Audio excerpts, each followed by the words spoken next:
ముందుగా ఇచ్చే అవకాశం ఇచ్చిన దేవాది దేవునికి కృతజ్ఞతలు చెల్లిస్తున్నానండి.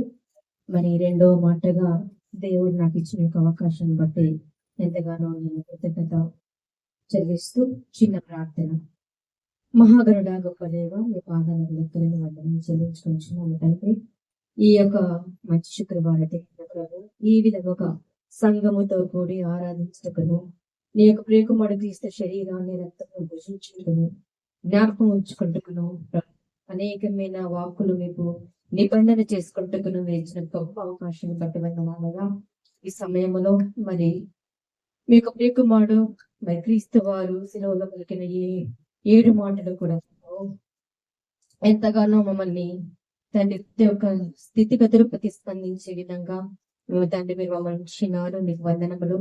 మరి రెండో మాటగా మేము జ్ఞాపకం చేసుకోవచ్చుండగా ప్రభు మీరు మాతో ఉండండి, మీరే మాతో మాట్లాడండి దేవా. సహాయం దయచేయండి. పరిశుద్ధ సహాయము సంచారము మా మధ్య జరిగించి మీరే మహిమ ఘనత ప్రభావం పొందగలని మా ప్రభుని క్రీస్తు పెంటాడి వేడుకొచ్చినాము తండ్రి. ఆమేన్. మరి ముందుగా సంఘమందరికీ మా యొక్క హృదయపూర్వక వందనాలండి.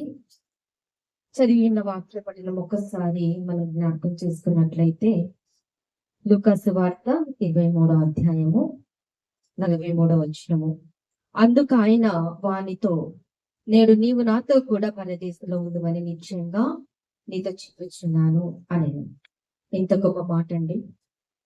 మరి ఒకసారి మరి మొదటి మాటతో మనం కంపేర్ చేసినట్లయితే చాలా విషయాలు కూడా ఈ యొక్క రెండవ మాటలో మనకి దేవుడు అనేకమైన విషయాలు జ్ఞాపకం చేస్తున్నారు. దేవుడు మరి ఇప్పుడైతే నాకు ఇచ్చిన ఈ అవకాశం బట్టి సమయాన్ని బట్టి మరి సద్వినియోగం చేసుకొని ఆశపడుతున్నాను. లూకాసు వార్తలో ఈ యొక్క మాట మనం జ్ఞాపకం చేసుకున్నట్లయితే రెండో మాట కూడా సిలువలో దేవుడు యేసుక్రీస్తు వారు పలికిన మాటలో కూడా ఈ మాట అత్యంతమైన ప్రాశస్తమైన మాట అండి. ప్రాశస్తమైన మాటగా పిలువబడిన మాట ఇది. చాలా మంది ఆశ్చర్యపోతారు ఏంటంటే ఆయన సిలువ వేయబడినప్పుడు అక్రమకారులతో అవినీతి పనులతో కలిసి 3వ వ్యక్తిగా మరి సిలువ వేయబడినట్టు మనం చూస్తున్నాం. మరి ఆ విధంగా సిలువ వేయబడిన వారు అక్రమకారులతో సమానులా కాదు. ఆయన పరిశుద్ధుడు. మరి పరిశుద్ధుడు అయినప్పటికీ ఆ ఇద్దరి అవినీతి మంతులతో అపరిశుద్ధుల మధ్య సిలువ వేయబడి ఉన్నారంటే ఆ కాలంలో రోమా ప్రభుత్వం సిలువ చట్టాల ప్రకారం, రోమా ప్రభుత్వం మరణ చట్టాల ప్రకారం మనకి ఎలాగైతే ఈ కాలంలో ఉరిశిక్ష ఉందో రోమా ప్రభుత్వంలో సిలువ శిక్ష కూడా ఉందండి. మరి యేసు ప్రభువుకి మాత్రమే కాకుండా ఆ కాలంలో ఎవరైతే తప్పులు చేసి ఉన్నారో, అక్రమంగా బ్రతికారో, మోసాలు చేసి ఉన్నారో అందరిని కూడా ఈ యొక్క సిలువ శిక్షకి అర్హులు.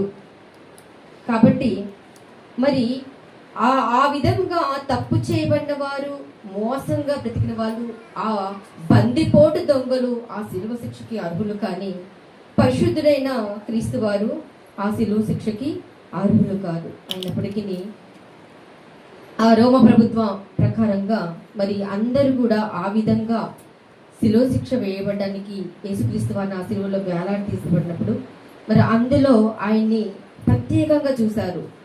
ముందుగా ప్రక్కనున్న బందిపోటు దొంగలైతే ఏమనుకున్నారంటే ఈయన కూడా మనలాగే మోసాలు, ఎంతో ఘోరమైన పాపాలు చేసిన మనిషేమో, అందుకే ఈ విధంగా సిలువ పడ్డారేమో, అందుకే ఇంత సిలువ శిక్షకి ఇంతవరకు ఆయన వచ్చారేమో అని వారిద్దరు కూడా అనుకున్నారండి.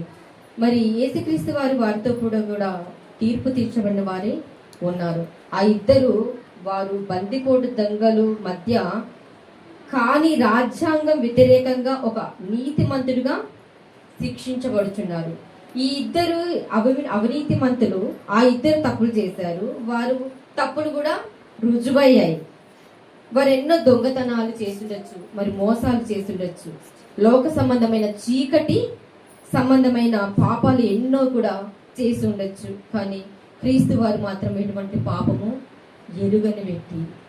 మరి అటువంటి వారిని సిలువ వేసి ఎందుకు వేశారు అనేది ప్రభు కొరకు మాత్రమే అది నియమింపబడింది కాదని మనం ఎరిగి రోమ ప్రభుత్వం చట్ట ప్రకారంగా ఎవరు సిలువ వేశారో ఎవరైతే సిలువ ఆ రోమా ప్రభుత్వ చట్ట ప్రకారంగా తప్పులు చేస్తున్నారో వారు మాత్రమే సిలువ వేసుకొని కొండ మీదకి వెళ్ళాలండి. వారు మాత్రమే సిలువ కొండ మీదకి వెళ్ళగలిగిన తర్వాత ఆ వ్యక్తిని ఏం చేస్తారంటే బాహడంగా సిలువలో మేకులు 2 చేతులకి మేకులు గుచ్చబడి వ్రేలాడబడి ఉంటారు. మరి ఆ యొక్క సిలువ మీద ప్రాణం పోవడం అంటే అంత సులువైన పని కాదండి. ఒక్కొక్క బొట్టు ఆ సిలువలో రక్తం కారుస్తూ గాయపడ్డ గాయాలతో నుంచి కారుతూ ఆ ఎండకు శరీరం బరువెక్కిపోతూ మాంసపు ముద్దగా ఆ సిలువపై ఉండవలసిన పరిస్థితి.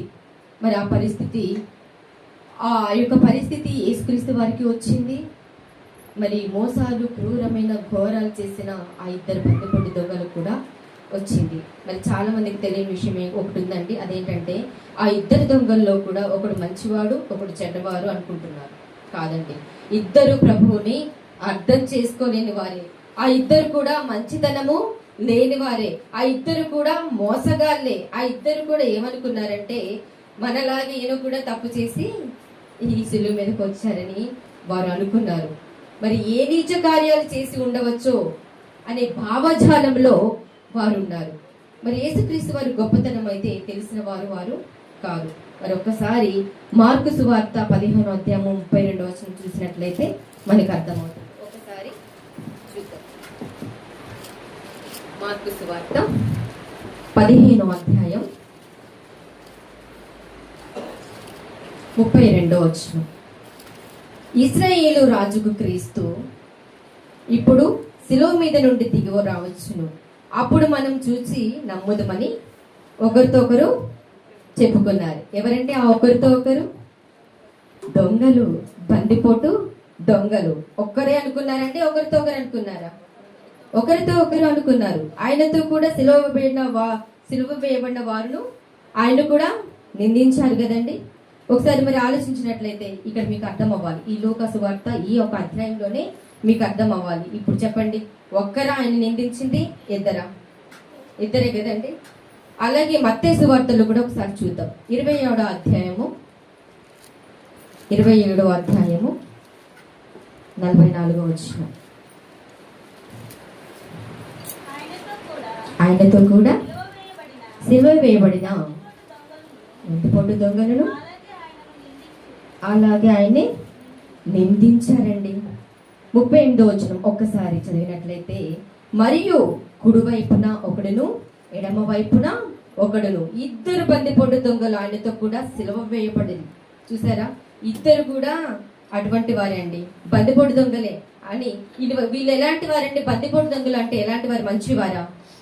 దారి కాచి పిల్ల పెద్ద ముసలి ముతకాన్ని వేమి చూడకుండా ఎవరు దొరికితే వారిని చంపేవారు బందిపోటు దొంగలు అంటే. మరి ఏది దొరికితే అది దోచుకునేవారు. మరి ఇలాంటి వాళ్ళకి కనికరము, జాలి ఇవన్నీ ఉంటాయండి? ఉండవు.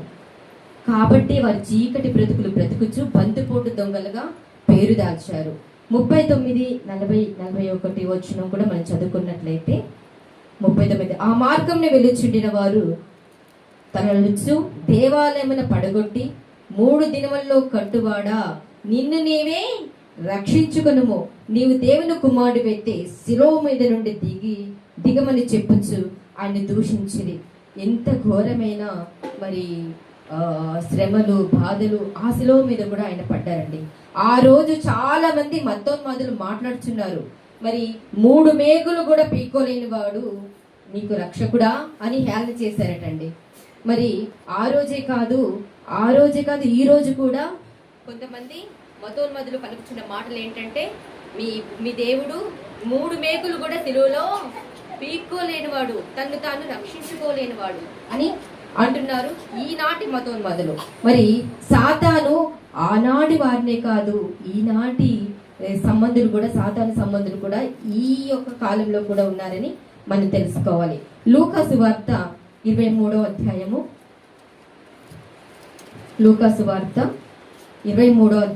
39వ వచనం చూసినట్లయితే,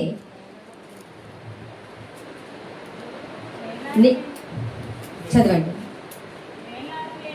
వేలాడవేయబడిన ఆ నేరస్తుల్లో ఒకడు ఆయన దూషించు, నీవు క్రీస్తువు కదా, నిన్ను నీవు రక్షించుకునుము, మమ్మను కూడా రక్షించుమని చెప్పారు. మరి ఎందుకు ఆ దొంగల్లో మార్పు ఎందుకు వచ్చిందండి?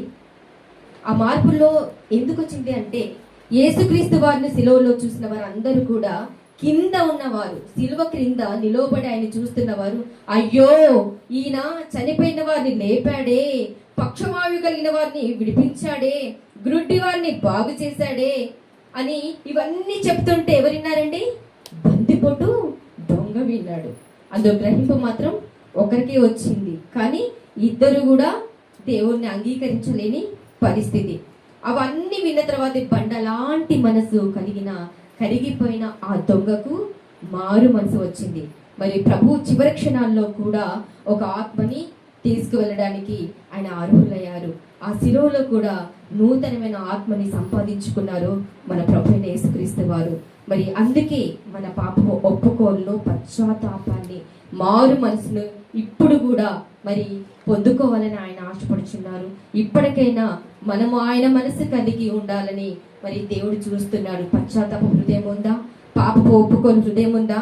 లేనేడలా ఇంకా మన అన్య జనాంగమే, అన్య సంబంధులమని గుర్తెరగవలసిందగా మనవి. మరి ఇచ్చే అవకాశం ఇచ్చిన దైవ సేవకులకి నా యొక్క హృదయపూర్వక వందనాలండి.